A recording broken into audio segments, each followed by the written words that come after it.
ಬೆಳಗಾವಿ ಮಣ್ಣು ಕುಸಿತ, ಇಬ್ಬರ ದಾರುಣ ಸಾವು, ಓರ್ವನ ಶೋಧ ಕಾರ್ಯಾಚರಣೆ.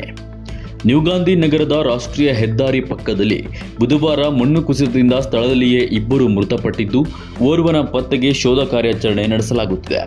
ಗೋಕಾಕ್ ಮೂಲದ ಕೂಲಿ ಕಾರ್ಮಿಕರು ಪೈಪ್ಲೈನ್ ಕಾಮಗಾರಿಗೆ ಆಗಮಿಸಿದ್ರು. ಇಬ್ಬರು ಕೂಲಿ ಕಾರ್ಮಿಕರು ದಾರುಣವಾಗಿ ಮೃತಪಟ್ಟಿದ್ದರೆ ಮತ್ತೊಬ್ಬ ಕಾರ್ಮಿಕನಿಗೆ ಶೋಧ ಕಾರ್ಯ ನಡೆಯುತ್ತಿದೆ.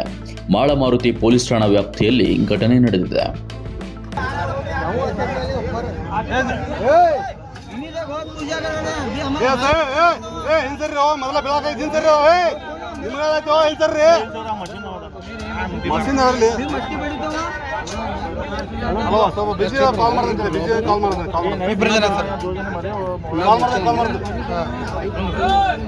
क्लास हो लगता है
ಪೂರ್ತಿ ಸುದ್ದಿ ಅಥವಾ ಸ್ಪೆಷಲ್ ವಿಡಿಯೋಗಳನ್ನು ನೋಡಲು ಹಿಂದೆ ನಮ್ಮ ಕನ್ನಡ ಜನಶ್ರೀ ಯೂಟ್ಯೂಬ್ ಚಾನೆಲ್ ಅನ್ನ ನೋಡಿ, ಜೊತೆಗೆ ಲೈಕ್, ಶೇರ್, ಸಬ್ಸ್ಕ್ರೈಬ್ ಮಾಡುವುದರ ಮೂಲಕ ನಮ್ಮನ್ನ ಪ್ರೋತ್ಸಾಹಿಸಿ.